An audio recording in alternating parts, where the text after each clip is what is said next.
중국 연예계 역사에는 절대 잊히지 않는 사건 하나가 있습니다. 바로 판빙빙 실종 사건입니다. 당시 판빙빙은 단순한 인기 배우가 아니었습니다. 중국 최고 스타 중 한 명이었고, 광고, 영화, 예능, 패션, 국제영화제까지 거의 모든 분야를 장악하고 있었습니다. 중국이 세계에 내세우던 문화 아이콘에 가까운 존재, 중국 연예계의 상징 같은 인물이었습니다. 그런데 어느 날 판빙빙이 갑자기 사라집니다. 공식 행사에도 나타나지 않았고, SNS 활동도 멈췄고, 언론 인터뷰도 끊겼습니다. 심지어 소속사조차 제대로 설명하지 못했습니다. 그러자 중국 인터넷에서는 엄청난 소문이 퍼지기 시작합니다. 감금설, 실종설, 망명설, 심지어 사망설까지 돌았습니다. 왜냐하면 중국에서는 사람이 갑자기 사라지는 일이 생각보다 낯설지 않았기 때문입니다. 그리고 몇 달 뒤 판빙빙 사건의 진실이 조금씩 드러나기 시작합니다. 사건의 시작은 한 방송인의 폭로였습니다. 중국 CCTV 출신 진행자 추이 윤기안. 그는 판빙빙 측이 음양 계약을 사용했다고 주장합니다. 음양 계약, 쉽게 말하면 계약서를 두 개 만드는 방식입니다. 공식 계약서에는 적은 금액을 적어놓고 실제 계약에서는 훨씬 더 큰 돈을 받는 구조, 즉 세금을 줄이기 위한 이중 계약 의혹이었습니다. 그런데 여기엔 조금 더 복잡한 배경이 있었습니다. 네, 당시 폭로의 중심에는 영화 휴대폰 2가 있었습니다. 추이 윤귀아는 과거 영화 휴대폰 1이 자신의 사생활을 비꼬고 조롱했다라고 믿고 있었습니다. 그래서 감독 펑샤오강과 관련 배우들에게 굉장히 강한 감정을 가지고 있었다는 이야기가 나옵니다. 그리고 결국 추이 윤귀아는 계약서를 공개해버립니다. 그 내용은 중국 사회를 충격에 빠뜨립니다.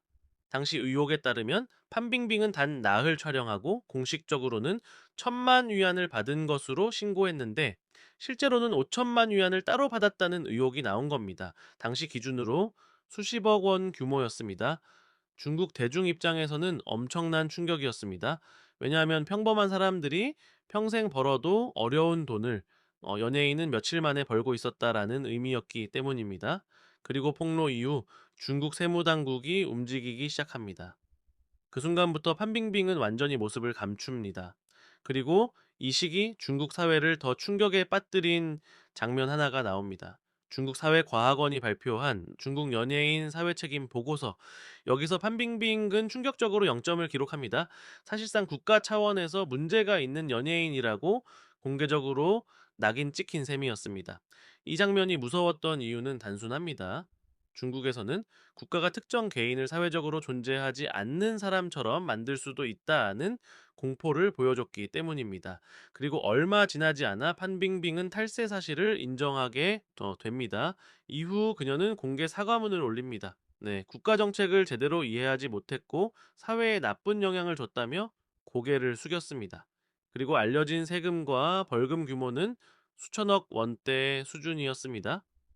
그런데 여기서 중요한 건 단순한 탈세 사건이 아니었다라는 겁니다. 당시 중국은 사회 전체를 다시 통제하기 시작하던 시기였습니다. 시진핑 체제는 점점 더 강한 방향으로 움직이고 있었고, 그 핵심 슬로건 중 하나가 바로 공동부유였습니다.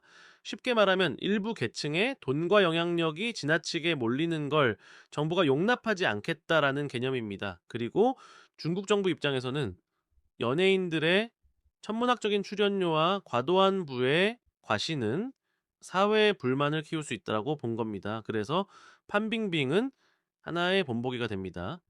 중국에는 이런 표현이 있습니다. 살의 경우 닭 한 마리를 죽여 원숭이들에게 경고한다는 뜻입니다. 즉, 판빙빙 사건을 통해 중국 정부는 연예계 전체에 경고를 보낸 겁니다. 그리고 실제로 이 사건 이후 중국 연예계는 완전히 달라집니다. 중국 정부는 한계령이라는 강력한 규제를 도입합니다.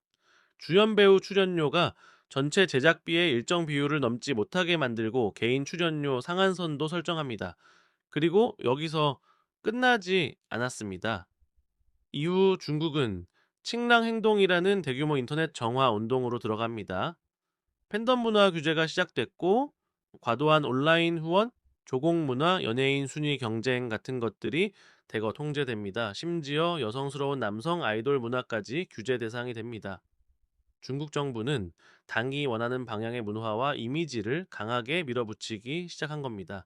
즉, 판빙빙 사건은 단순한 연예인 탈세 사건이 아니라 중국 사회 전체 분위기가 바뀌는 시작점 중 하나였던 겁니다. 사실 판빙빙은 완전히 이제 사라진 건 아닙니다. 이후 해외 활동도 했고, 국제 영화제에도 등장했고, 한국 드라마에도 출연했습니다. 하지만 활동 무대는 달라졌습니다.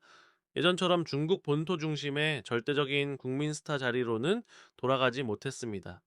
한때 중국 최고 스타였던 인물은 이제 중국 밖에서 자신의 존재감을 유지하는 방식으로 살아가고 있는 겁니다. 그리고 많은 사람들은 이 판빙빙 사건을 보면서 중국이라는 나라의 특징을 다시 느끼게 됩니다. 네, 중국에서는 이게 돈보다 큰 것이 있고 인기보다 강한 것이 있고 시장보다 위에 있는 것이 있습니다. 네, 바로 권력입니다. 그리고 판빙빙은 돌아왔지만 그녀가 상징하던 자유로운 거대 자본의 시대는 돌아오지 않았습니다. 이제 중국 스타들에게 가장 중요한 건 연기력만도 아니고 팬덤만도 아닙니다. 당의 가이드라인입니다.